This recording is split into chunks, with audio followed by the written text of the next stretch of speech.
Hola, soy Marcela García, licenciada en Kinesiología y Fisiatría, osteópata de O y docente de la Escuela Osteopática de Buenos Aires.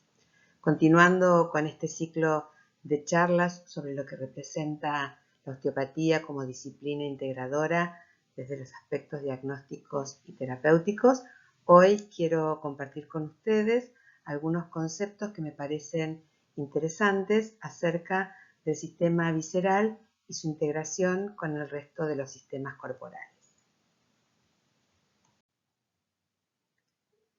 Para comenzar y darle sentido a esta charla entonces, me resulta muy importante recordar que la osteopatía como disciplina integradora propone un razonamiento clínico fundado en 4 principios básicos, donde se plasma esta visión desde una concepción holística del individuo, en su visión cuerpo, mente, espíritu, donde todos los sistemas corporales presentan una interdependencia funcional, concepto que vale tanto para la función normal como para la disfunción. Entonces, ahora sí, para entrar en tema, quizás la primera pregunta que debiéramos respondernos es qué representa el sistema visceral en el conjunto corporal y cómo se integra funcionalmente al resto de los sistemas corporales. Cuando hablamos del sistema visceral, estamos haciendo referencia a un conjunto de estructuras y órganos que conforman diferentes subsistemas corporales, asegurando el mantenimiento de las distintas funciones necesarias para la vida. Y si bien cada subsistema tiene una función específica, en algún punto todos confluyen a mantener un medio interno adecuado. Este sistema influye de manera directa no solamente sobre el metabolismo, la inmunidad, sobre la estática y la dinámica corporal, teniendo una repercusión directa sobre el estado general de salud. En la integración tenemos que hacer referencia a los dos grandes sistemas integradores del cuerpo, como lo es el sistema facial, tejido omnipresente, tejido conectivo omnipresente, que interrelaciona todas las estructuras corporales, y al sistema nervioso, ya que todas las estructuras corporales se encuentran bajo algún tipo de control neural. Como es sabido, las estructuras viscerales se alojan en las diferentes cavidades y se encuentran recubiertas todas por sus propias fascias que la van a anclar al plano musculoesquelético y las van a interrelacionar entre sí. Si bien cada porción de este sistema facial visceral va a tomar diferentes nombres de acuerdo al órgano que recubra y a la cavidad donde se encuentre, sea pericardio, sea pleura, sea fascia mediastínica, llámese peritoneo, llámese diplón, ligamento gastrofrénico, etc. Todo es parte de un mismo sistema que en su conjunto va a formar la cadena facial visceral, que a su vez es parte de este gran sistema de fascias que constituye, en definitiva, una estructura única, ¿sí? Y que es la que interrelaciona a cada subsistema, al plano musculoesquelético y al resto de los sistemas corporales. Así, este sistema facial se representa la gran vía de comunicación mecánica, pero también neuroquímica, ya que su estructura tenségrica y las propiedades físico-químicas que le adquiere a través de su matriz extracelular, como lo es el exotropismo, la viscoelasticidad y especialmente la piezoelectricidad, es lo que permite que todo estímulo mecánico se convierta en una respuesta neuroquímica a nivel celular. Este mecanismo es lo que se conoce con el nombre de mecanotransducción y es lo que a nosotros como terapeutas manuales nos permite comprender no solo cómo puede haberse establecido un proceso lesional, formando lo que nosotros llamamos las cadenas lesionales, sino poder también comprender los resultados de las técnicas que aplicamos. En este esquema está representado lo que conocemos como tendón central o fascia axial profunda, donde muestra precisamente es un claro ejemplo de la continuidad facial entre los diferentes sistemas corporales. Precisamente se trata de una estructura netamente conectiva, formada por fascias pertenecientes al sistema visceral, al sistema musculoesquelético y en continuación intracraneal y a nivel de las cervicales altas con el sistema neuromeningio representado por el plano vertical de la hoz del cerebro y de la hoz del cerebelo. Acá podemos observar cómo a nivel del tórax las fascias pericárdicas en continuación con los ligamentos externo-pericárdicos, vertebropericárdicos, ¿sí? Se continúan a nivel cervical por las fascias que envuelve todo el tubo visceral de la parte cervical, todo el tubo laringofaringio, que va a ir a insertarse a nivel del tubérculo faringio del occipital y, como dije recién, en proyección intracraneal con el sistema vertical meningio. Por debajo tiene una continuidad facial a través del centro frénico y desde ahí se continúa con la porción fibrosa de los pilares del diafragma, continuándose con la fascia ilíaca y terminando a nivel del suelo pélvico. Y en un plano más superficial, esa porción conectiva del diafragma se continúa con el ligamento falciforme a nivel del hígado y con el uraco que lo une a la pared abdominal y que va a terminar a nivel de la vejiga, conformando el gran sistema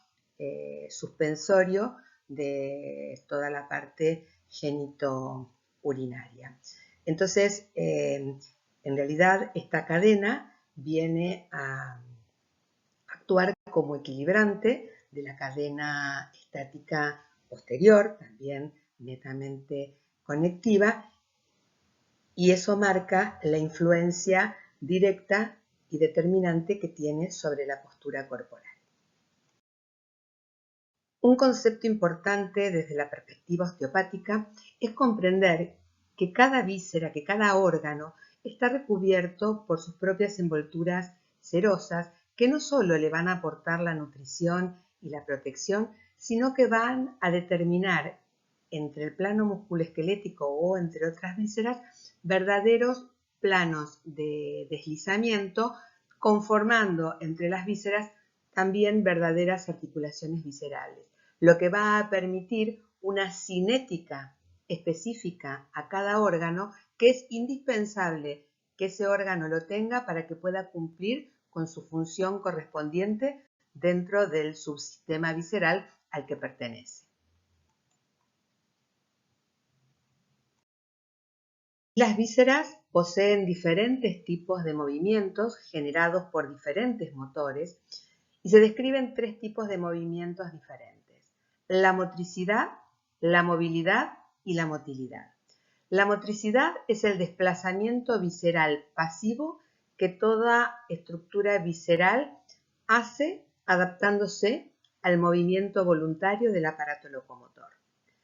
Mientras que la movilidad es el movimiento que se genera entre los órganos o el plano parietal, inducido por el movimiento de pistón del diafragma en cada fase respiratoria y también por otros automatismos viscerales como puede ser el pulso cardíaco. Y por último, un movimiento intrínseco al que se denomina motilidad, que es un movimiento que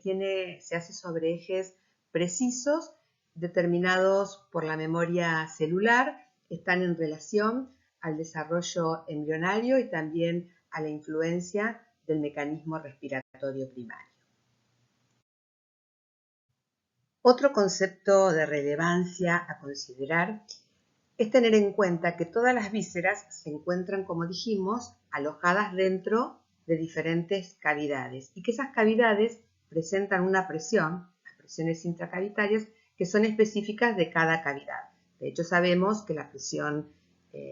intracavitaria torácica es menor que la abdominal, y a su vez la abdominal menor que la pélvica. Esto es determinante para que cada víscera, o sea, no es casual, sino que esas presiones en cada cavidad tienen una lógica y es determinante para que cada víscera pueda desarrollar su cinética y su función adecuadamente. Por lo que la flexibilidad y la funcionalidad de todo el marco músculo-esquelético, como así también el tono de los diferentes diafragmas que dividen a cada cavidad, es imprescindible para el mantenimiento de estas presiones intracavitarias. Por otra parte, la facultad que tiene cada órgano para ocupar, mejor dicho, el mayor espacio dentro de esa cavidad posible, depende de su efecto, de su elasticidad y de su sistema vascular, que es lo que se conoce como efecto turbo, que también representa un importante factor de cohesión visceral que también va a influir en la adecuada movilidad visceral. Entonces,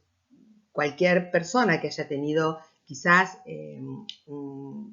aún un problema orgánico visceral donde su parénquima pueda haber sido afectado, quizás no tenga ese trofismo y entonces ese efecto turbo se vaya alterando y puede ser una de las causas de una mala mecánica. Ahí estará después nuestra capacidad de interrogar y de evaluación para determinar cuáles son las causas.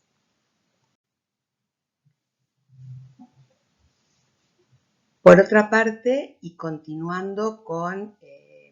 el otro gran sistema integrador que dijimos que era el sistema nervioso, si estamos hablando del sistema visceral, sabemos que el control va a estar comandado por el sistema vegetativo a través de sus dos ramas efectoras, simpáticas y parasimpáticas. En términos generales y haciendo una conceptualización muy reduccionista, podemos decir que el sistema simpático es el que nos permite y nos mantiene en estado de alerta. Se trata de un sistema predominantemente diurno, mientras que el sistema parasimpático es el que actúa más durante la noche y tiene que ver con todos los procesos de reparación y de regeneración tisular. Repito, este es un concepto muy reduccionista. Todos sabemos que en realidad el simpático y el parasimpático actúan durante el día y la noche, solo que tienen predominios circadianos. Lo que sí debemos tener claro es que cuando hablamos de simpático y parasimpático no se trata de sistemas antagónicos, sino de sistemas complementarios que son los que van a determinar el tono vegetativo adecuado a las diferentes circunstancias, constituyendo el buen equilibrio neurovegetativo uno de los factores determinantes del adecuado funcionamiento visceral. Al referirnos al sistema neurovegetativo, por supuesto que no podemos dejar de hacer una mención especial en relación al nervio vago o neumogástrico, hoy tan estudiado, que si bien siempre fue muy reconocido porque era el que aportaba el componente el que aporta en realidad el componente parasimpático en todas las vísceras torácicas y subdiafragmáticas hasta la mitad del colon transverso derecho, hoy también se reconoce por su gran función aferente, ya que el 80% de sus fibras son sensitivas, siendo el responsable de la mayor parte de la función interoceptiva y de esta manera se convierte en un regulador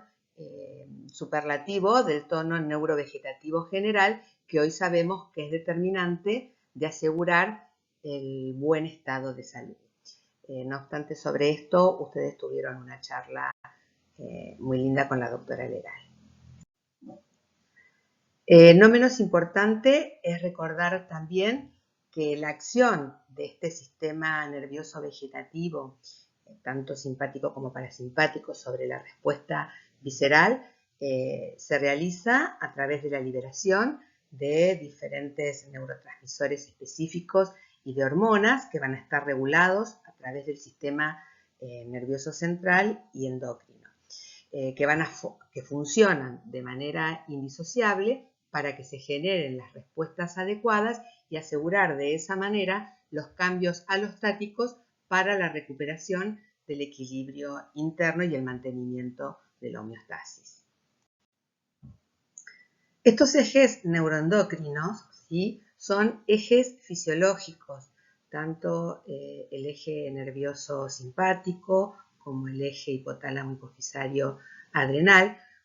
cuya función es precisamente dar respuestas a situaciones de estrés agudos y funcionan siempre de una manera específica y sincrónica. Este es un término que reviste importancia, el sincronismo. Y precisamente el objetivo principal de la respuesta al estrés es dar una reacción adecuada al estresor por medio de la alostasis, como dijimos recientemente, que va a incluir un aumento de los niveles, ni más ni menos que de oxígeno, de glucosa, de agua y de sodio, es decir, de los elementos necesarios para mantener la energía necesaria a esa situación.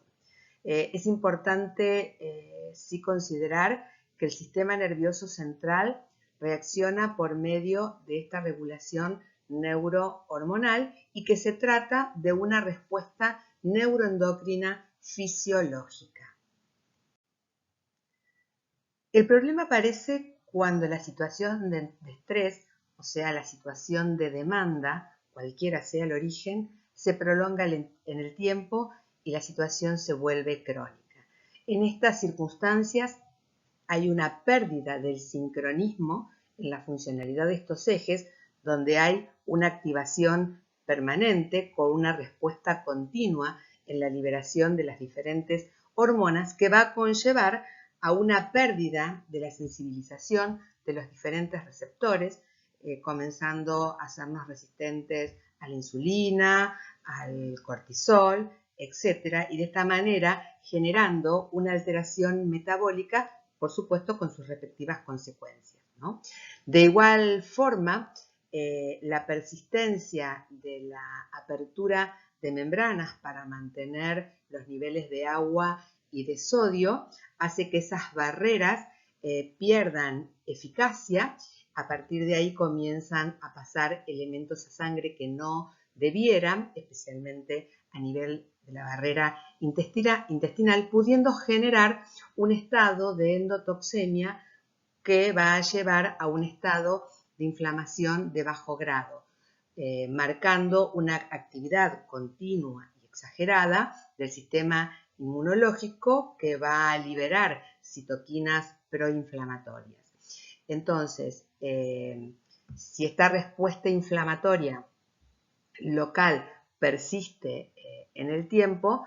va a comenzar a dar respuestas sistémicas, siendo en la actualidad una de las causas subyacentes de muchas patologías cardiovasculares, neurodegenerativas, metabólicas y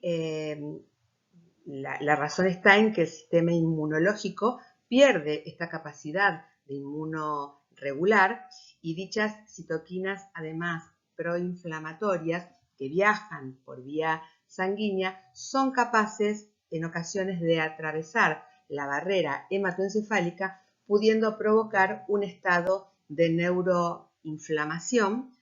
creando así un círculo vicioso. Esta neuroinflamación va a mantener un estado de sensibilización central que no va a permitir elaborar las respuestas descendentes adecuadas, no solo en lo que tiene que ver con el equilibrio neurovegetativo, sino también en las respuestas descendentes de la modulación del dolor, lo que va a repercutir en un estado de salud general y en la modificación de la conducta. Es lo que suele pasar en los estados de los cuadros clínicos de fatiga crónica o de fibromialgia.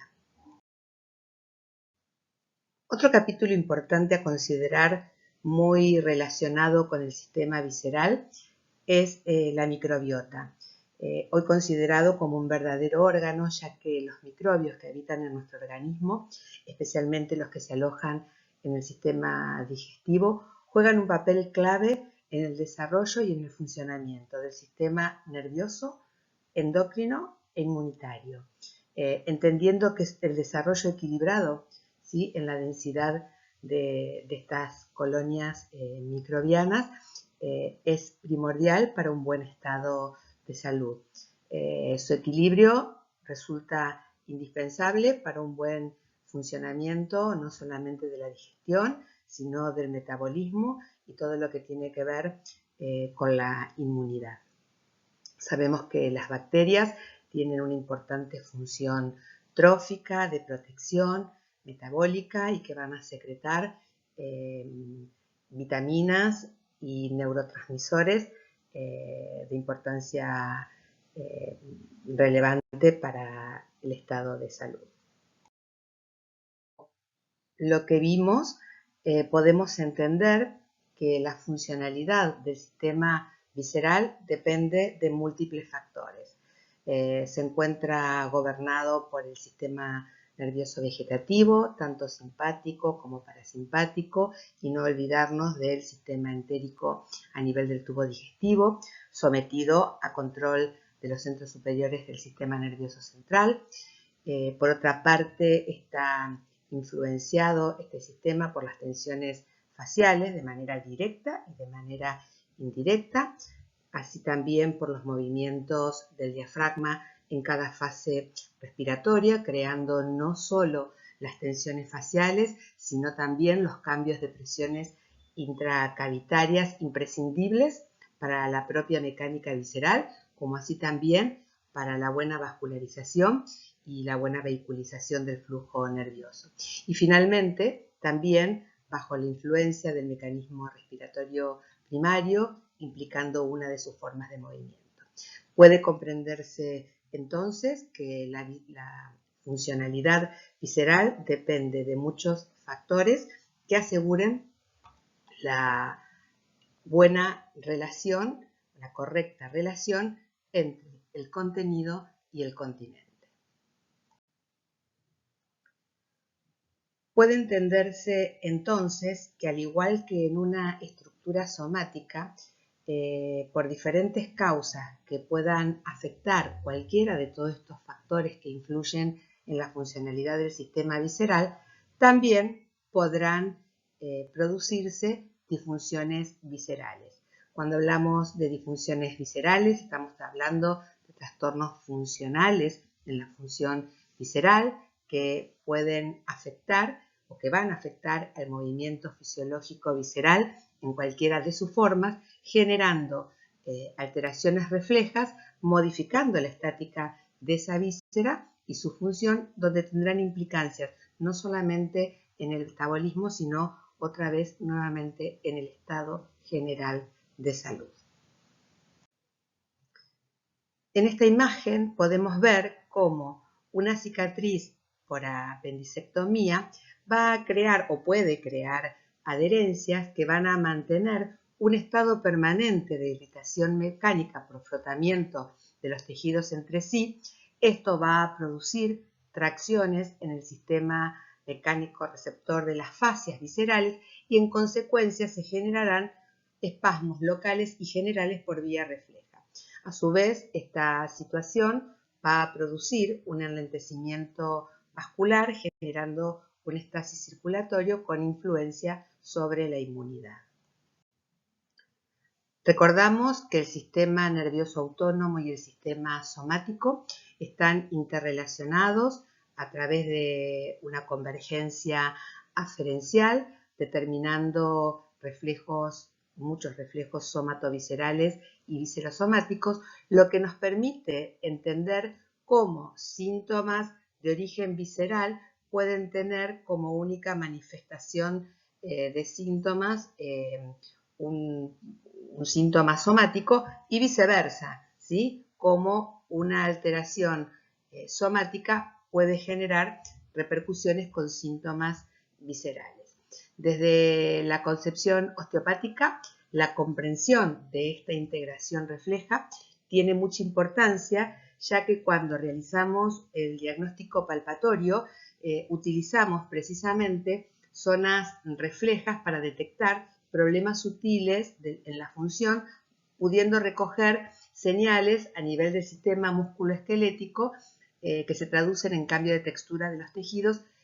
características en alteraciones de los movimientos de ese tejido y por densificación de las fascias o variaciones de la temperatura local. En esta imagen podemos observar un mapa con los territorios de referencia de dolor para cada víscera, destacando que el dolor visceral va a tener un patrón de comportamiento específico y que se van a presentar esas zonas dermálgicas con afectación de estrofismo tisular, como dijimos recién, con aumento de densidad, edema y pérdida de deslizamiento entre esos planos. Esta integración neurológica de ambos sistemas también nos permite entender por qué cuando existe una disfunción somática intervertebral que va a traer aparejado un estado de facilitación medular de ese segmento, va a repercutir sobre todos los elementos metaméricos correspondientes a esa metámera, sea el esclerotoma, el dermatoma, el miotoma, el angiotoma, pero también el viscerotoma, pudiendo ser el origen de reflejos somatoviscerales, viscerosomáticos, visceroviscerales o neurolinfáticos. La mayoría de los problemas viscerales suelen tener un origen en la incapacidad del organismo a la adaptación o a la falta de adaptación a la bipedestación, provocando modificación de las curvas raquídeas y facilitando la tosis visceral consecutiva, alteraciones endócrinas que van a repercutir obviamente sobre la extensibilidad de los ligamentos y las fascias. De igual forma, una disfunción visceral también puede ser el origen de esta desviación de la estructura musculoesquelética con pérdida de la movilidad. Pongamos dos ejemplos. Un paciente puede llegar a una visceroptosis por un trastorno musculoesquelético con una cincha abdominopélvica que no genere la contención necesaria y ese cambio de presiones intracavitarias, esa pérdida de sostén permita la caída de las vísceras, o también podría ser como consecuencia, por ejemplo, en una mujer, de una histerectomía que inevitablemente va a llevar a una visceroptosis. Entonces, en los dos casos, los problemas mecánicos y las consecuencias pueden ser las mismas, va a depender de cada paciente, pero el origen que genera esa visceroptosis va a ser diferente. Menos importante, y especialmente en los tiempos en que vivimos, el factor emocional va a jugar un rol preponderante en el origen o mantenimiento de las disfunciones viscerales, ya que es una de las causas que pueden mantener activos de manera crónica a los ejes de estrés, lo que, como dijimos, va a cambiar la química interna. Resulta muy conocido escuchar a los pacientes referir que padecen colon irritable, malas digestiones, acidez, que a su vez pueden acompañarse de dorsalgias, lumbalgias, cervicalgias. En general suelen tratarse de cuadros funcionales originados por una desregulación neurovegetativa que, si no se tratan, podrían sí convertirse en problemas estructurales. Con respecto al visceroespasmo, puede entenderse que es una exclusividad de los órganos huecos, donde la doble capa de la musculatura lisa, longitudinal y circular, van a sufrir un espasmo con un éxtasis o detenimiento en el tránsito visceral, afectando la función del órgano, donde fundamentalmente lo que se encuentra más afectada es la motilidad y en general suelen ser locales. El espasmo visceral, como dijimos, tiene numerosas causas, que pueden ser causas locales o generales. También en ocasiones pueden existir alergenos en algunos alimentos que pueden producir sensibilizaciones químicas afectando la motilidad de ese órgano. Lo que sí, por regla general, cualquier lesión somática o psicoemocional con intensidad suficiente para estimular la corteza cerebral tendrá un efecto a nivel visceral. Me parece interesante mencionar los hallazgos de estos últimos años, donde los avances en el estudio sobre la microbiota no solamente han evidenciado su repercusión directa en los diferentes procesos patológicos, neurovegetativos, autoinmunes y metabólicos, sino que también han detectado la influencia que la alteración de esta microbiota puede tener en el origen de las hernias de disco. Hasta hoy todos considerábamos que estos procesos, estas discopatías, eran problemas netamente mecánicos. Hoy se sabe que además del problema mecánico existe en la mayoría de los casos una infección subyacente provocada precisamente por la traslocación o la infiltración de bacterias provenientes de la microbiota oral e intestinal, que ante cuadros, como dijimos, donde las barreras se mantienen alteradas, esas bacterias aprovechan esa situación para pasar al torrente sanguíneo, y no es casual que uno de los lugares predilectos sea el disco, ya que son bacterias anaeróbicas donde encuentran en el disco un hábitat propicio para su desarrollo, además de mucha glucosa para alimentarse.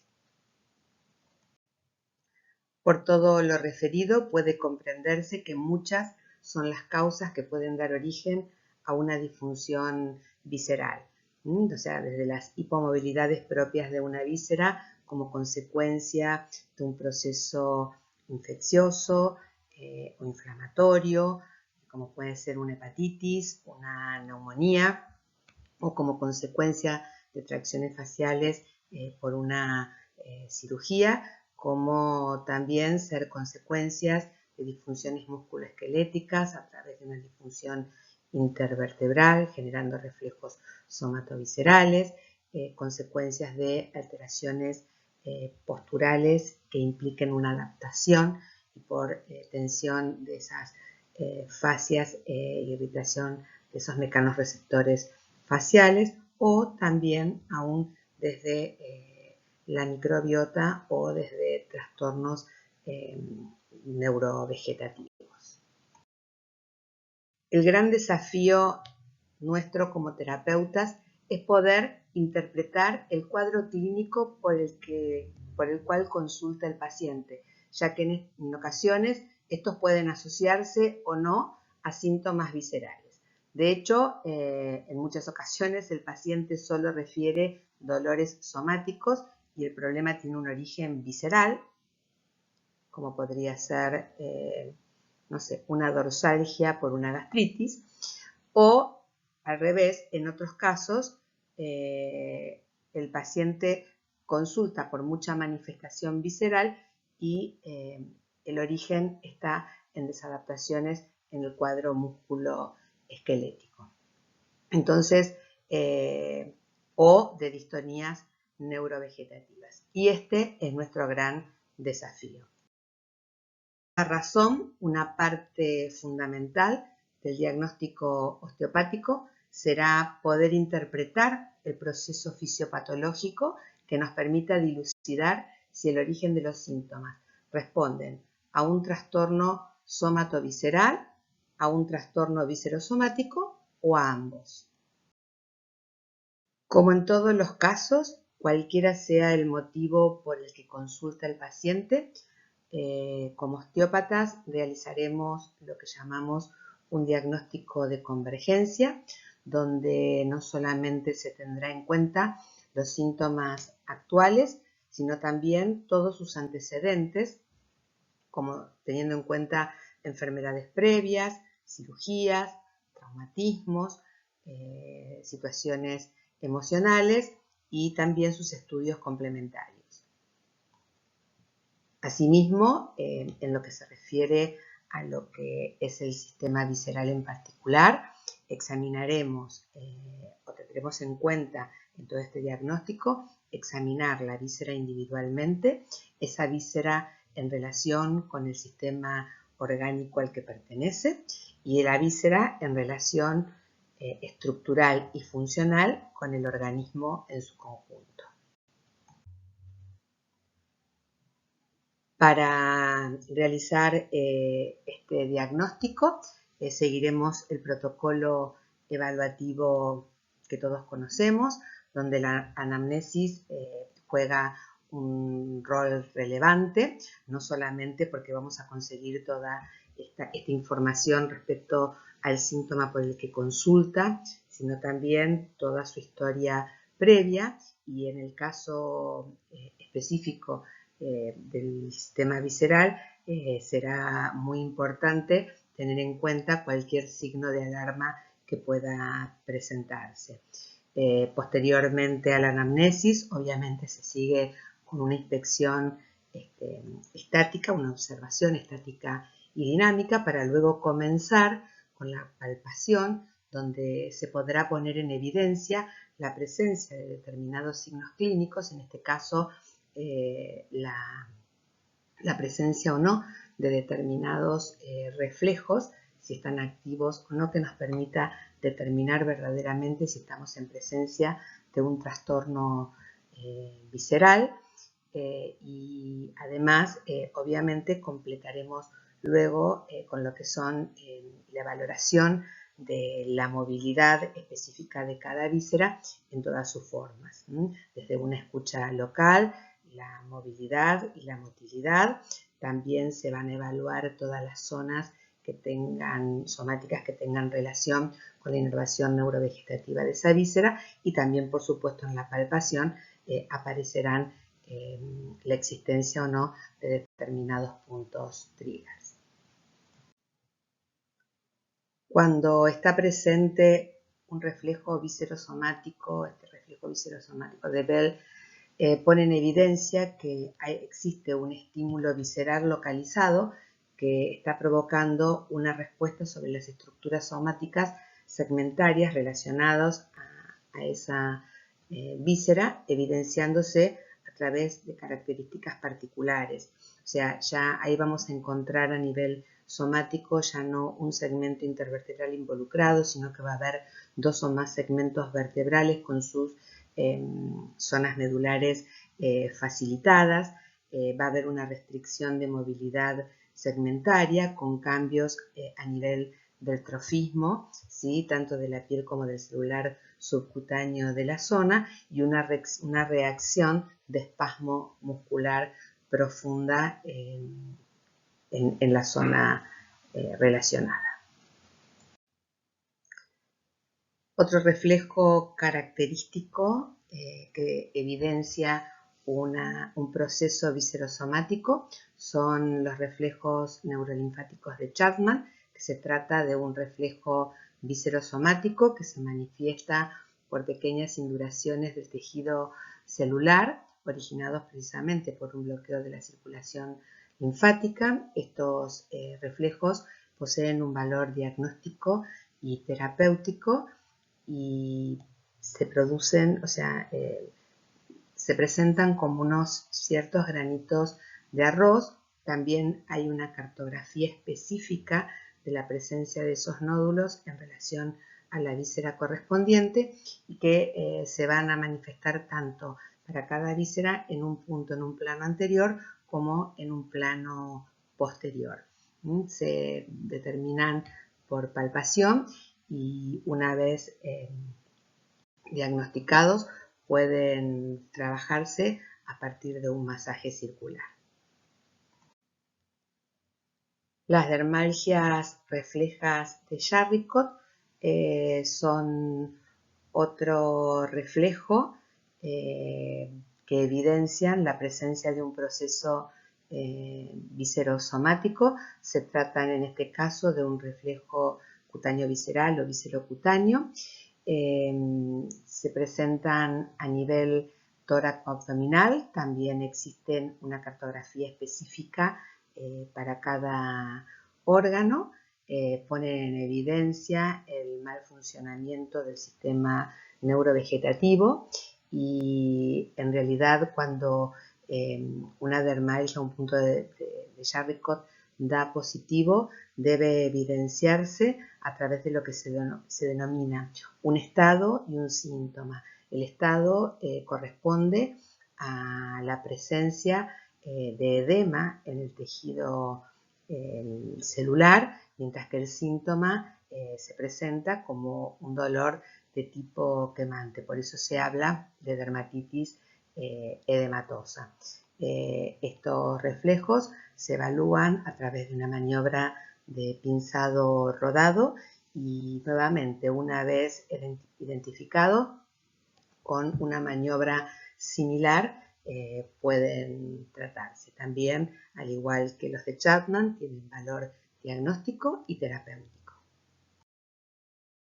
El objetivo de esta charla es poder compartir con ustedes la importancia que el sistema visceral tiene sobre las diferentes funciones corporales y de esta manera su implicancia en el estado de salud general. Como kinesiólogos, cuando aprendemos este sistema, lo vemos en anatomía, en un parcial que se reúne bajo la denominación de esplagnología, pero no aprendemos la dimensión de la influencia funcional de este sistema y cómo nosotros como kinesiólogos podemos evaluarlo y tratarlo. Así que desde esta charla lo que quería era transmitirles que el sistema, que como kinesiólogos y bueno, como osteópatas, este sistema visceral debemos considerarlo y analizarlo igual que como lo hacemos con el sistema músculo-esquelético, pero también tener claro que para comprender es necesario conocer su anatomía, su fisiología, la cinética individual de cada víscera, como así también la interdependencia funcional con el resto de los sistemas corporales para poder elaborar un diagnóstico acertado que nos permita proponer luego entonces un tratamiento individual para cada paciente. En este sentido, la osteopatía nos brinda el razonamiento clínico y las herramientas de evaluación y de tratamiento específicas para este sistema. En esta placa podemos ver algunas de las indicaciones de verdaderos trastornos funcionales viscerales que pueden atenderse osteopáticamente, sea una hernia hiatal, trastornos digestivos, reflujo, colon irritable, constipación, procesos relacionados con las vías urinarias, ya sean infecciones urinarias a repetición o cistitis, también problemas pulmonares, broncoespasmos, síndromes metabólicos o procesos relacionados con la parte reproductiva tanto de la mujer como en el hombre, en las prostatitis en los hombres y en trastornos menstruales y dismenorreas en las mujeres, entre otros. Estos son solo algunos ejemplos de indicación de tratamiento. En esta placa podemos observar algunas fotos en relación a algunas maniobras de evaluación y tratamiento. En esta primera imagen, en este caso estamos haciendo un lift visceral que podría ser como una maniobra de diagnóstico diferencial en el caso de una lumbalgia para ver qué influencia puede tener la masa visceral sobre esa columna lumbar, o bien simplemente evaluar la elasticidad de los tejidos de la masa intestinal. Acá en la siguiente vemos también una maniobra a nivel de toda la parte de intestino delgado, una escucha a nivel del hígado, acá una maniobra de equilibración entre el plexo solar y con un contacto subdiafragmático a nivel epigástrico sobre el plexo y una en la sutura otro contacto en la sutura occipito-mastoidea a la salida del nervio vago. Esta es una maniobra de liberación, puede ser una maniobra de hígado o de los ligamentos coronarios, o también podría ser de vesícula. Bueno, en la foto no se observa con claridad. Acá estamos trabajando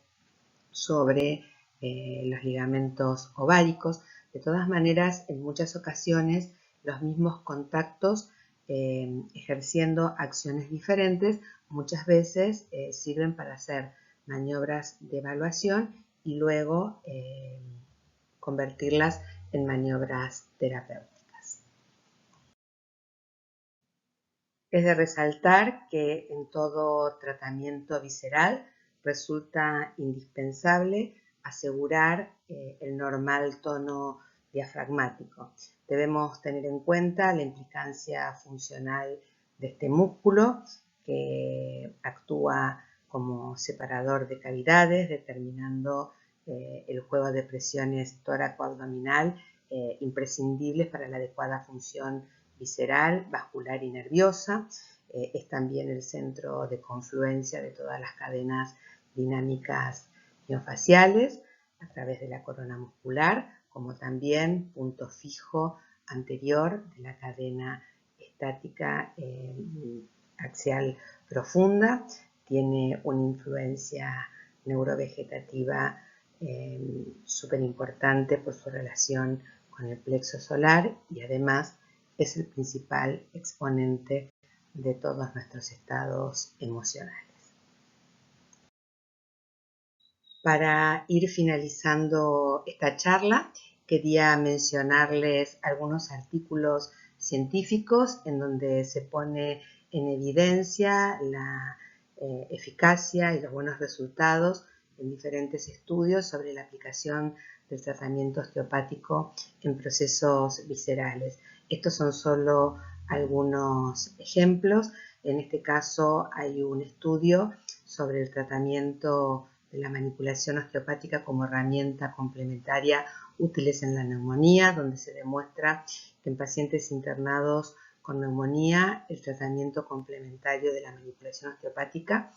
a través de distintas técnicas manuales reduce la estadía hospitalaria y disminuye la tasa de mortalidad. Otros estudios, en este caso, habla de las correlaciones sintomatológicas entre el diafragma y el síndrome del intestino irritable. Está basado en afirmaciones sobre que la alteración de la capacidad contráctil del diafragma podría inferir negativamente en la motilidad gastrointestinal, revisando también los vínculos neurofisiológicos que lo correlacionan con la presencia de síntomas asociados al síndrome del intestino irritable, como el dolor lumbar pélvico, cefaleas y disfunciones de ATM, entre otros. Y otro artículo muy lindo que hablaba sobre el dolor torácico en los pacientes con EPOC, donde se analiza el dolor del mediastino en relación con su sistema facial. Culminando entonces con este ciclo de charlas, espero que hayamos podido mostrarle a través de los diferentes ejes temáticos lo que representa la osteopatía como disciplina integrativa desde su perspectiva diagnóstica y terapéutica.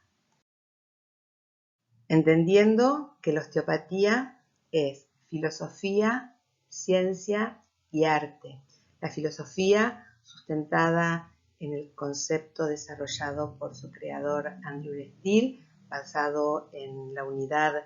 del individuo y en esta relación estructura-función con su capacidad del organismo de autorregulación. La ciencia comprendiendo los procesos físicos, químicos y biológicos relacionados tanto con el mantenimiento de la salud, la prevención y la cura y el alivio de la enfermedad, y el arte representado precisamente en la aplicación de esa filosofía y de esa ciencia a través de la práctica terapéutica. Como decimos siempre, solo puede diagnosticarse y tratarse lo que se conoce, por lo que nuestra única limitación es el conocimiento.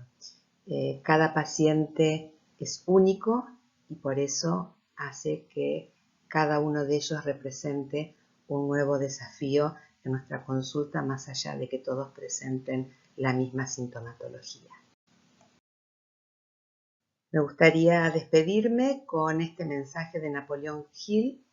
que si bien es alguien cuestionado, y no sé exactamente si esto pertenece a él o no, pero me parecía que lo que decía era pertinente para el cierre de esta charla y para nuestra propuesta. No esperes, el momento nunca será el adecuado, empieza donde estés, ahora trabaja con lo que tengas a tu disposición y encontrarás mejores herramientas a medida que sigas adelante. Los esperamos. Muchas gracias.